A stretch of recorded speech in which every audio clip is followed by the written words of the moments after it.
Welcome to Real Kitchen, where the kitchen is real.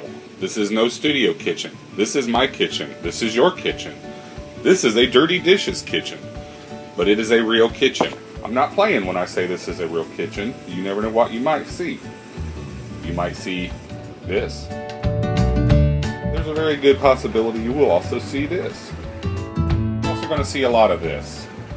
I hope you enjoy.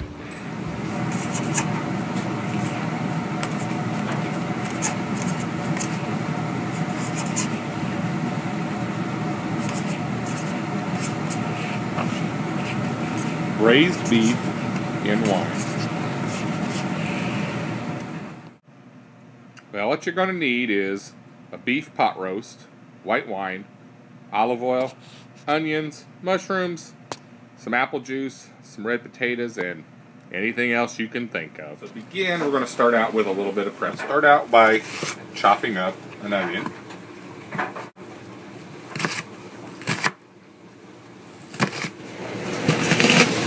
I like them to be in pretty good sized chunks. I don't like little bitty tiny pieces. So there we've chopped up our onion. I'm going to dump those into a bowl. Yeah, nothing fancy, just throw it in the bowl. I did mention that this recipe has wine in it, correct? Next I'm going to cut up some mushrooms.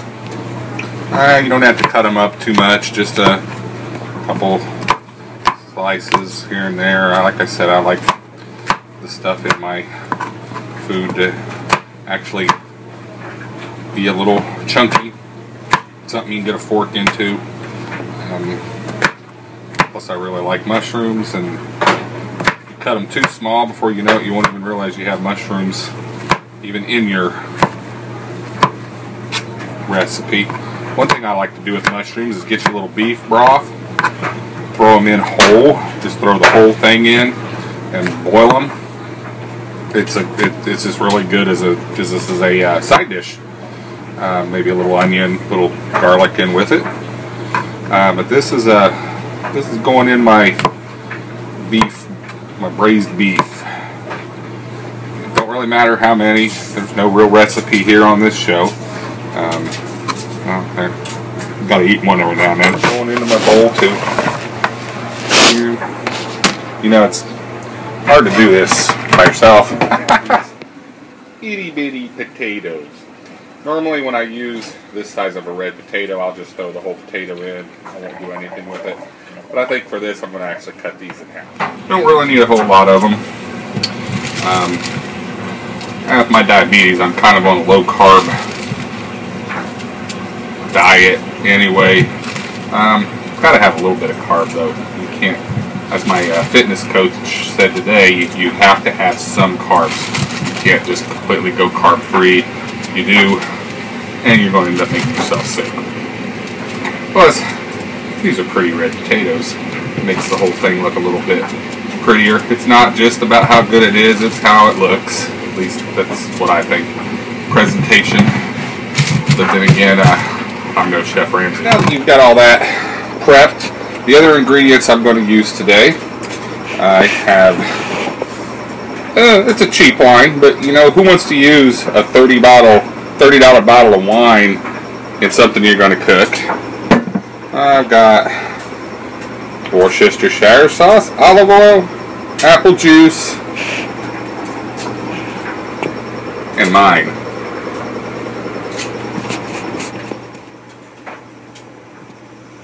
Now what I'm going to cook this in is my good old trusty Dutch oven. This Dutch oven was purchased at the Tractor and Engine Show, Tri-State Tractor and Engine Show in Jay County 2 years ago. And I tell you what, it has been worth every penny of it that I paid for it. First thing I'm going to do is I'm going to drizzle just a little bit of olive oil into my pot. Then we're going to turn her on and heat it up. So this is a nice beef roast. This is going to go in to my pot. I'm going to brown it on all sides and then we'll go from there. Even though I've got some pretty big hunks of onion going to be going in this, I like to sprinkle a little bit of the dehydrated stuff in there just for some flavoring. And let's see, I know I got some garlic around here somewhere. Something else I've been using a little bit of is some cayenne pepper. My wife is kind of on a low sodium diet. Pepper is one of the things that she has been putting on her food to substitute for salt. I'm going to turn it. It's just that I want to brown this on all sides. Man, you guys ought to smell this. You see the onions in there starting to brown. Now you want to brown it like this. This is partly to help keep in the juices when you actually start cooking this in the oven. Kind of seals in the juices.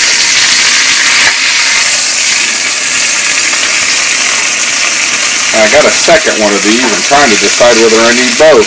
You know, I do have kind of a big family. I usually cook for an army. Cook. I thought I'd, you know, brag on myself a little bit. I am on day 9, being smoke-free. Worked out for the first time since 2006. That's what the records at the YMCA show. So, you know, everything helps. You know, breathing better, eating better, working out. Going to get up at 5 o'clock in the morning, go work out before work tomorrow. So anyway, that's what's going on. This one here is just about finished as far as the browning. Kind of got to hold it. That other side is a little bit thin.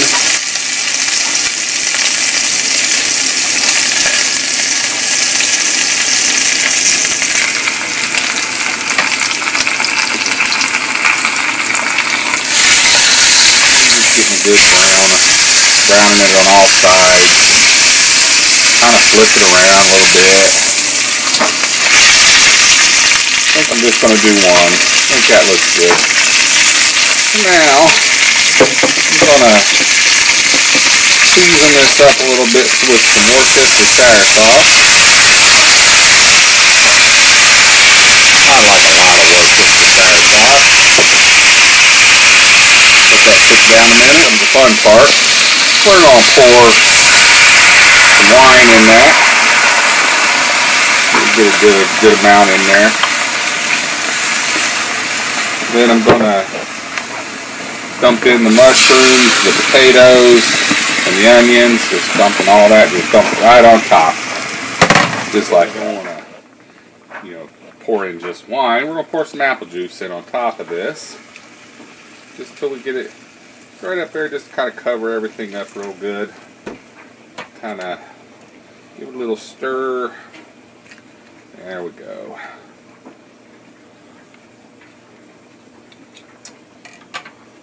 Now, I'm going to put a lid on that, and it's going to go in the oven at 350 for about an hour and a half. At the beginning of this, one of the things I said I was cooking today was roasted Brussels sprouts.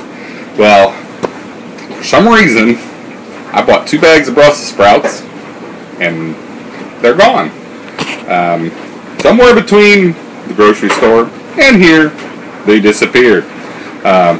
Like I said at the beginning of this is a real kitchen. That's real shit that happens right there. So, we'll be having something else. So here in just a little bit, we'll check in on how the beef is doing. But until then, I guess, hey, at least I didn't forget the wine. So I've called this Real Kitchen, and I've called it Real Kitchen for a reason. There is no fancy editing. It's just me in my kitchen with my water spot on the ceiling above my head. And, you know, there's no editing. I ain't editing nothing. Earlier, I mentioned that I'd lost my Brussels sprouts. Well, part of this recipe that I've cooked does include wine, and you know what? That may be part of the reason why I lost my Brussels sprouts. But I found my Brussels sprouts. So now we're going to start in on the roasted Brussels sprouts. These Brussels sprouts were frozen. I wanted fresh Brussels sprouts, but my grocery store was out of fresh Brussels sprouts. So I went ahead and I got the frozen. So the first thing you're going to do is dump the Brussels sprouts into a bowl. Then you're going to dump a generous amount of olive oil on the Brussels sprouts. Give it a good shake. You're just kind of mixing up the Brussels sprouts. Just kind of, the oil's there. Now, one of the things I'm using right now, once again, like I said, my wife is on a low sodium diet. So I've got some Mrs. Dash. This is the Fiesta lime. It's kind of a taco-ish type limey flavor. So anyway, I'm going to put a generous amount of that on the Brussels sprouts. And, of course, my old standby, the dehydrated onions. And then give it a good shake. You just want to just kind of mix it up, toss it, just kind of like you're tossing a salad.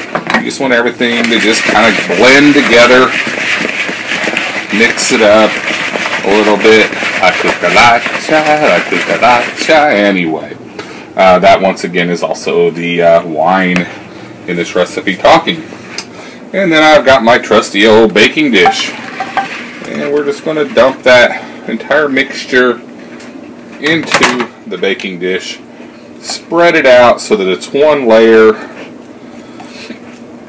Now, my braised beef has been in the oven, about 45 minutes. So it's about this time when I'm actually going to want to put these in, because they are still slightly frozen. I haven't told you where I purchased these. I also purchased some potatoes and some onions, and I kind of left them in the bag and set them where I put the potatoes and the onions. So they thawed out a little bit, but they're still a little bit frozen. So they are going to require a little bit longer cooking time than fresh. But if you've never had roasted Brussels sprouts, you've never had Brussels sprouts, because I'm going to tell you what, they're off the hook. So I'm going to make some room in my oven by moving the braised, well, I can get hold of it, moving the braised beef over, and then I'm going to grab my Brussels sprouts. I'm going to stick them in there, and we're going to let that cook for about another 45 minutes. So the next time you see me, we ought to be pulling this out of the oven. So it's time for this stuff to come out of the oven. So here we're going to grab the roasted Brussels sprouts. Oh, those look good. And out comes the braised beef.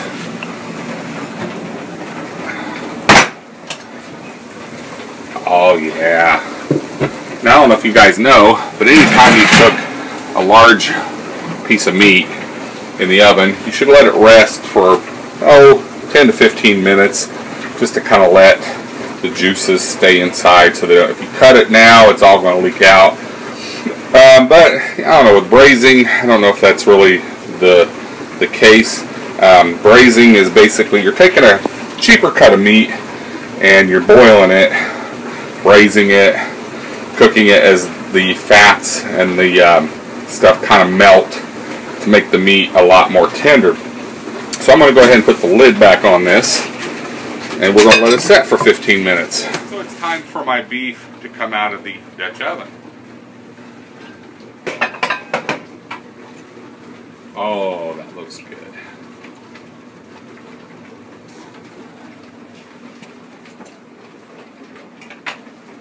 Now it's time to slice it.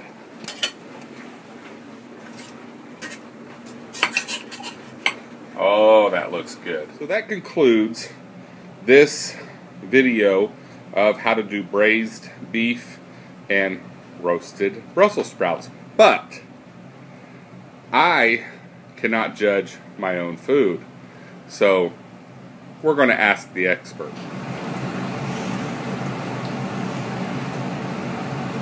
Very good.